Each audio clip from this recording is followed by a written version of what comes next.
یا بنی اسرائیل اذکروا نعمت اللتی، اے بنی اسرائیل اس نعمت کو یاد کرو، اس نعمت کو یاد کرو، اس نعمت کو یاد کرو جو مسلسل معصوم بھی بھیجے، معصوم بھی بھیجے، معجزے بھی بھیجے۔ بنی اسرائیل مینز جناب یعقوب کا نام ہے اسرائیل، یعقوب کی اولاد میں اسحاق کی نسل سے ہزاروں انبیاء آئے، روز انبیاء آئے، کئی سو انبیاء آئے، سب کے سب معصوم آئے، سب کے سب معجزے لے کر آئے، مگر اتنی بدبخت قوم ہے کہ اس نے نہ معصوم کو مانا نہ معجزوں کو مانا، نتیجے میں ان پر عذاب آیا، عذاب اتنا آیا، اتنا آیا، اتنا آیا کہ صرف 69 بچے،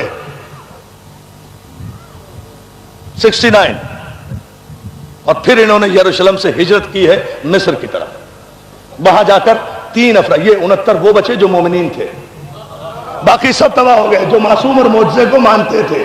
اب ان کی تعداد دیکھنا، مومنین کی تعداد دیکھنا، پورا امام بارگاہ اگر وجد نہ کرے اپنے مذہب کی حقانیت پر، قافلہ جو چلا 69 کا، 69 مومنین کا، مصر پہنچے تو عزیزان محترم وہاں صورت احوال کیا تھی؟ وہاں صورت احوال یہ تھی کہ وہاں 3 مومن اور ملے، ایک جناب یوسف ملے، ایک جناب یوسف ملے، ایک جناب یوسف ملے، ایک ان کی بیوی ملی، ایک ان کا وزیر ملا، ٹوٹل ہوئے 72۔ جب 72 ہوئے تو عذاب ٹلا، 72 ہوئے، اندازہ تو کریں، اندازہ کریں۔ اللہ یہ پانی میں کیا بتاؤں، وقت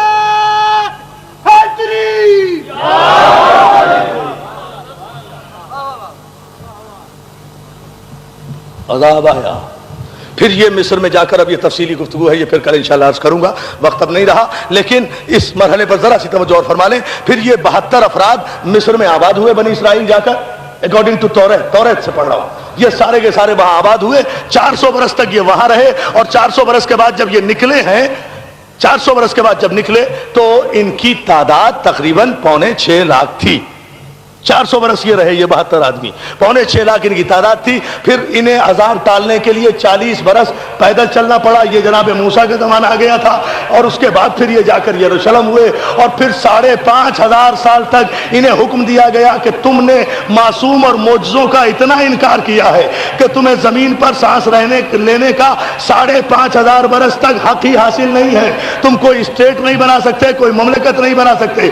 ان کے یہ 5,500 سال یہودیوں پر عذاب کے 5,500 سال اس صدی میں، 20ویں صدی میں 1919 میں 1919 میں پورے ہوئے ہیں، جس کے بعد انہوں نے اسرائیل کو اپنی اسٹیٹ قرار دیا۔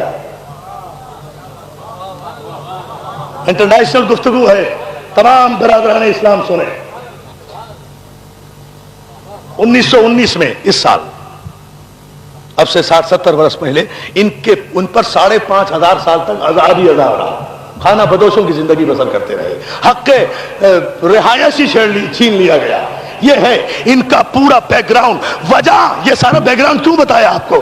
وجہ صرف کیا تھی؟ جرم کیا تھا؟ کیا اپنے توریت کے مطابق عبادت نہیں کرتے تھے؟ کرتے تھے۔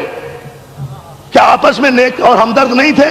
تھے، سب کچھ تھے، لیکن ان پر جو پیدر پہ عذاب آئے ہیں، ان کو جو زمین سے اٹھا کر آسمان سے پٹک دیا گیا ہے، ان کے جو تختے کے تختے الٹ دیے گئے ہیں، پتھر کا عذاب ان پر آیا، چیخ کا عذاب ان پر آیا، چنگھاڑ کا عذاب ان پر آیا، سیاہ یہ ہو گئے، چہرے مسخ ان کے ہو گئے، بدر اور سوروں میں یہ تبدیل ہو گئے۔ یہ سارے عذاب پوری توجہ صرف اس جرم پر آئے ہیں کہ انہوں نے معصوم انبیاء کو قتل کیا، معصوم کو قتل کیا، معجزوں کا انکار کیا۔